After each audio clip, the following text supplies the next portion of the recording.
Just give us a bit of update on your sort of injury problems, team news. In terms of the two centre-backs, Christian Romero, Mickey van der Ven, do you envisage them playing a full 90 at the weekend, or perhaps one of those where you have to manage them like Monday? Don't really have injury problems. We've only got really one that's kind of, obviously Sonny's the one that's kind of trying to work his way back. And he's improving, which is positive for us, not for Sunday.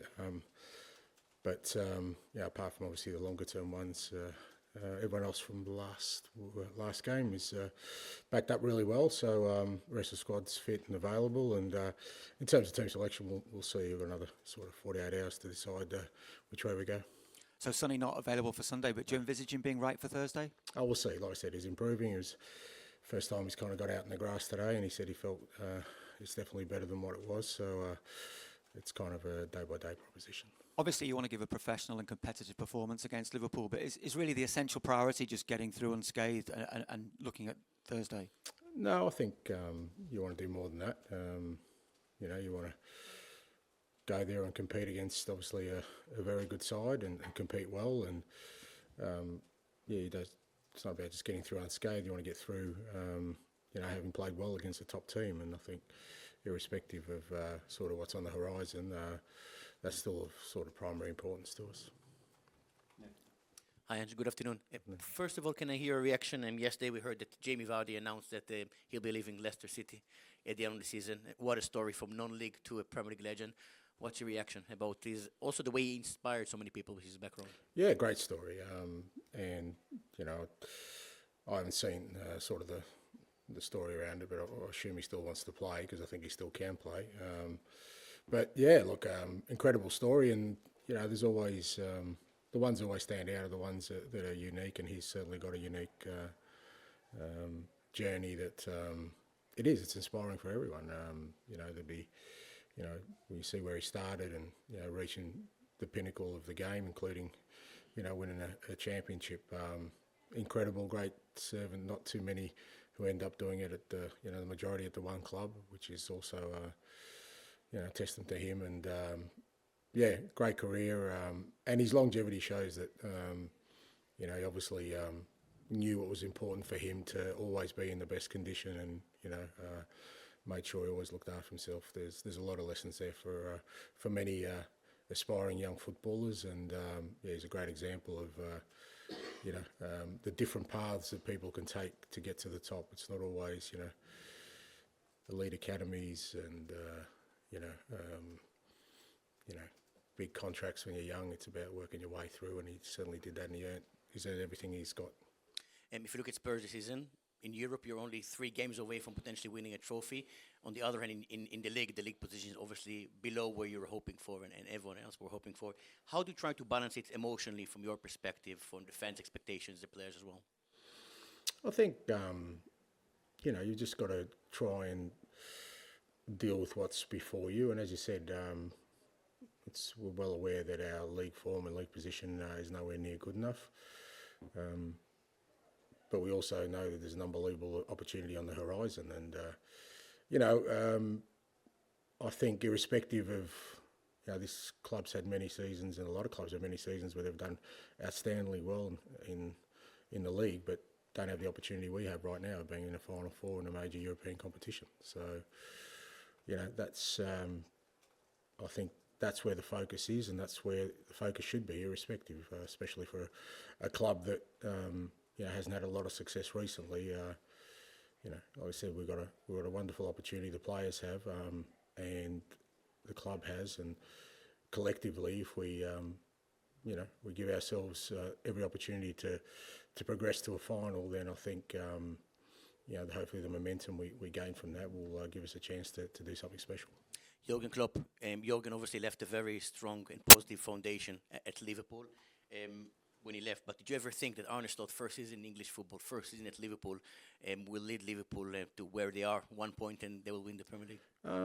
Look, I wouldn't have discounted the possibility. He's an outstanding manager, and as you said, he picked up an outstanding team. They've been brilliant in the league this year. They've been really consistent, maintained a really high level.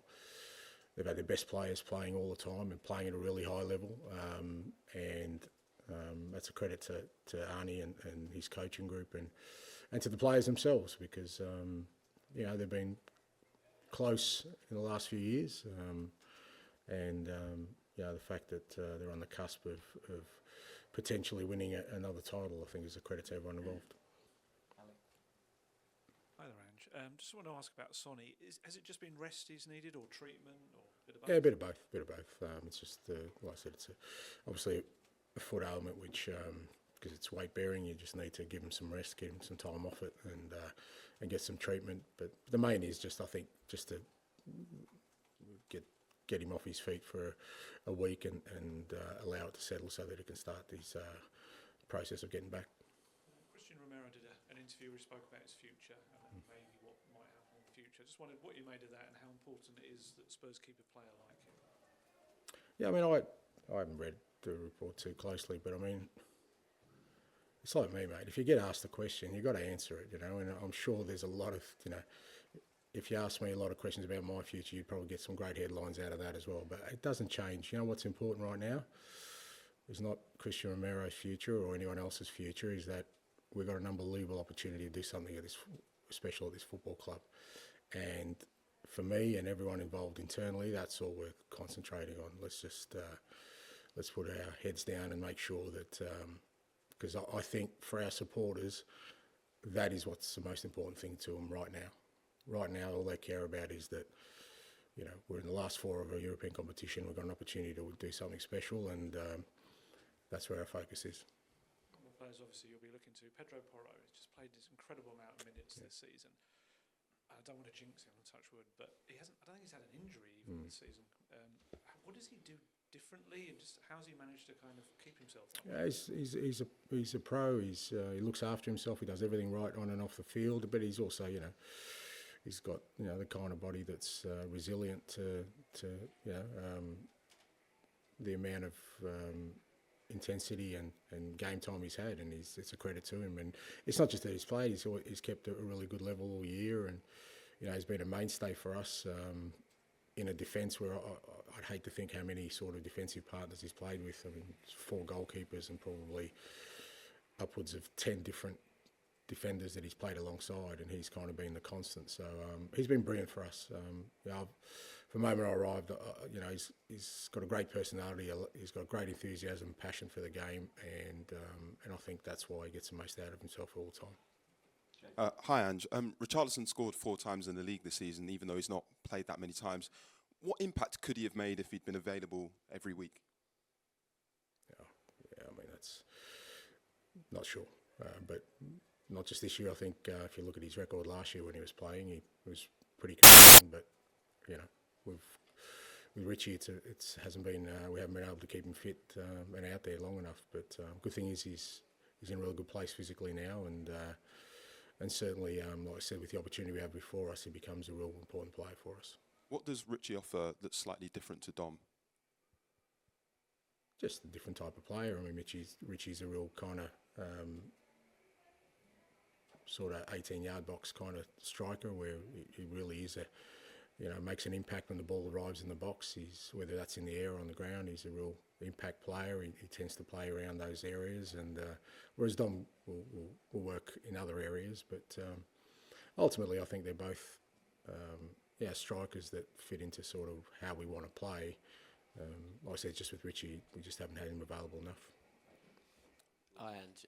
Archie Gray's played 40 times this season and had a very good first year at Spurs, but I think he's only started once over the last month. Is he kind of someone you're kind of eager to get more game time into, or is it just kind of a combination of competition in his places now? No, I think it's just, nothing. I mean, I guess with all these things, just people look at them in the moment in time. If you had said at the start of the year that Lucas Bergvall and Archie Gray and Mikey Moore would have played the amount of time they have as teenagers, I wouldn't have said that that's impossible. So they've played a lot. They've played a lot because they've earned it, obviously opportunity as well. But Archie will play. He'll play even between now and the year. He'll play significant minutes. Just the games haven't worked out the way we wanted him to. And we needed to get game time with other guys. He's fit. He's available. Other guys, it wasn't the case. As I said, we've got a real clear focus about where we need to be for the rest of this year and who needs to be in a good physical condition. Archie is in good physical condition. Others weren't, so we had to give them some game time. But there's no doubt Archie will play a significant role still for the rest of this year.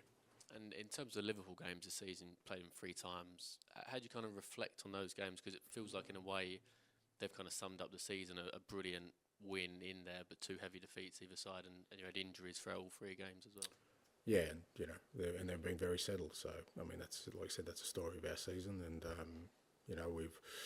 we've kind of fluctuated between being really good at times with other times not so good. I mean, they're the only team that's really sort of beaten us comprehensively. I mean, I'm not really sure what the figures are, but out of the 18 games or whatever we've lost in the league, I think 15 of them have probably been by a goal. So it's not like but Liverpool for sure, they opened us up a couple of times. But like I said, in the cup game, I thought in the first leg we were really good. We took the game to them, even though again we had quite a few absences and worked really hard to get a win in that game. So we know it's going to be tough on the weekend, but at the same time, I think it's a great challenge for us. And just finally for me, you're obviously a proud man, proud of your record at other clubs, and this season could finish with the Europa League. Obviously, at the minute, the numbers, 18 defeats, and I think potentially it could be worst ever Premier League season. How much does that kind of hurt you, I guess, personally? Because obviously that's not what you wanted coming into this season. Yeah, look, it's not about me. It's not about what I feel and me personally. It's about us as a club, and obviously, like I said, we've fallen well short. But we can assess all that at the end of the year. In terms of the totality of my 2 years here. So, let's assess it then. And you spoke about as a child you supported Liverpool. Is it a bit weird now you can potentially be spoiling their title party? Is there any emotion there this week, or is it all strictly business? No, mate, I'm a 60-year-old, almost 60-year-old adult. I've gone past my boyhood crushes, so it's got no impact whatsoever. I have great admiration for the football club. Yes, I supported it when I was younger, but that was 50-odd years ago, so we've well and truly moved on since then. And then there's a lot of talk about where you are in the league and then the upcoming semi-finals. Is there a sense to ever switch off with the pressure? Or can you switch off when it's this time of the season? Or do you just look forward to each game? No, fair to say you can't really switch off. I think there's plenty going on that keeps you really focused. And like I said, we've got an unbelievable opportunity on the horizon that I'm well and truly, laser focused on making sure we give ourselves the best chance of success.